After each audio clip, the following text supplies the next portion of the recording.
Hello guys, അപ്പോൾ ഞാൻ കാലത്തണിച്ച് guys എന്നിട്ട് നമ്മൾ മുന്നോട്ട് പോകാൻ കീഞ്ഞ് ഗൈസ്. അങ്ങനെ നമ്മൾ മുന്നോട്ട് പോകുമ്പോൾ അവിടെ ഒരു ചായൻ്റെ പീടി ഉണ്ടായി ഗൈസ്. അങ്ങനെ ആൾക്ക് നമ്മൾ ചായ കുടിക്കാൻ പോയി. അങ്ങനെ ഞാൻ ചായ മേങ്ങി എന്നിട്ട് അണ്ണൻ്റെ ഇപ്പുറത്തിരുന്നു. അങ്ങനെ ഞാൻ അണ്ണൻ്റെ എന്തോ മുണ്ടി അണ്ണൻ മൈൻഡ് ആക്കിയിട്ടാണ്, പിന്നെ ഞാൻ അറിയാത്ത പോലെ ആക്കി ഗൈസ്. അങ്ങനെ കുറച്ച് എതിർ പോകുമ്പോൾ നമുക്ക് തമിഴ്നാട് ബോർഡർ കിട്ടി ഗൈസ്. അങ്ങനെ അത് കഴിഞ്ഞിട്ട് നമ്മൾ പോയി. അങ്ങനെ കുറച്ച് എതിർ പോകുമ്പോൾ നമുക്ക് സത്യമംഗലം ഘാട്ടി കിട്ടും ഗൈസ്. ആൾക്ക് മാത്രം എല്ലാവരും പോകേണ്ട തന്നെ എന്തോ ഒരു വ്യൂ ഗൈസ്. ആൾക്കാരെങ്കിൽ പോയിട്ടുണ്ടെങ്കിൽ കമൻ്റ് ആക്കി. അങ്ങനെ നമ്മൾ തമിഴ്നാട് എത്തി ഗൈസ്. അങ്ങനെ അറിയുന്ന ഒരു പുരക്ക് പോയി. അങ്ങനെ ആടെ ബിസ്ക്കറ്റും ചായയും കുടിച്ച് ഗൈസ്. അങ്ങനെ ഇന്നലെ നമ്മൾ കാറിൽ ഉറങ്ങിയത് കൊണ്ട് ഓർക്ക് ശരിയായിട്ട് ഗൈസ്. അങ്ങനെ നമ്മൾ നേരെ വന്ന് നമ്മൾ റൂം എടുത്തിട്ട് റൂമിൽ വന്നിട്ട് ബാഗെല്ലാം വെച്ച് ഗൈസ്. എന്നിട്ട് കുറച്ച് നേരം ഇരുന്നിട്ട് ഫിലിം നോക്കി. അങ്ങനെ കുളിക്കാതെ എന്തെല്ലോ ആയിക്കോണ്ടേ ഗൈസ്. അങ്ങനെ ഞാൻ പോയിട്ട് കുളിച്ചിട്ട് വന്ന് അങ്ങനെ ഡ്രസ്സ് മുട്ടിട്ട് നേരെ ഫുഡാക്കാൻ പോയി ഗൈസ്. അങ്ങനെ നേരെ പോയിട്ട് ഇരുന്ന് ഗൈസ്. നമ്മൾ ഫുഡാക്കാൻ പോകുമ്പോൾ തന്നെ 1 മണി 2 മണി ആയിന്. അപ്പോൾ കാലത്തത് ഉച്ചക്കത്തത് ഒക്കെ ഫുഡാക്കാനല്ല പോയിട്ട് ഇരുന്ന്. അങ്ങനെ ഓർഡർ എടുക്കുന്ന ആൾ വന്ന് നമ്മൾ ഫുഡ് ഓർഡർ ആക്കി. അങ്ങനെ ഫൈനൽ ഫുഡും വന്ന് ഗൈസ്. അങ്ങനെ ഫുഡും ആക്കിയിട്ട് നേരെ റൂമൊക്കെ വന്ന് ഗൈസ്. അപ്പോൾ ഇന്നലെ എല്ലാം ഉറങ്ങാത്തത് കൊണ്ട് ഞാൻ കുറക്ക് വന്നിട്ട് കൈനയില്ല ഞാൻ ഗൈസ്.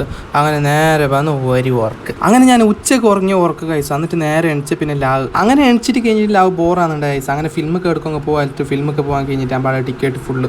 അങ്ങനെ ലാവ് ബോറാകുന്നതുകൊണ്ട് നമ്മൾ 2-3 റൗണ്ടിങ്സ് ഇട്ട് എന്നിട്ട് നേരെ നമ്മൾ ഫുഡാക്കാൻ പോയി ഗൈസ്. അങ്ങനെ ഫുഡ് ഓർഡർ എടുക്കാനൊന്ന് ഫുഡ് ഓർഡർ എടുത്ത് നമുക്ക് ഫുഡ് വന്ന് തിന്നിട്ട് നേരെ പോയിട്ട് റൂമിൽ ഒരു ഉറങ്ങൽ ഗൈസ്. എന്നിട്ട് പിറ്റേന്ന കാലത്ത് എണിച്ചിട്ട് ഡ്രസ്സെല്ലാം ആക്കി ഗൈസ്. അപ്പോൾ ഞാൻ ഇന്ന് നാട്ടിലേക്ക് വന്നത് വീണ്ടും. അപ്പോൾ ഇന്നത്തെ വീഡിയോ ഇത്ര തന്നെ. ബൈ ബൈ, നാളെ കാണാം.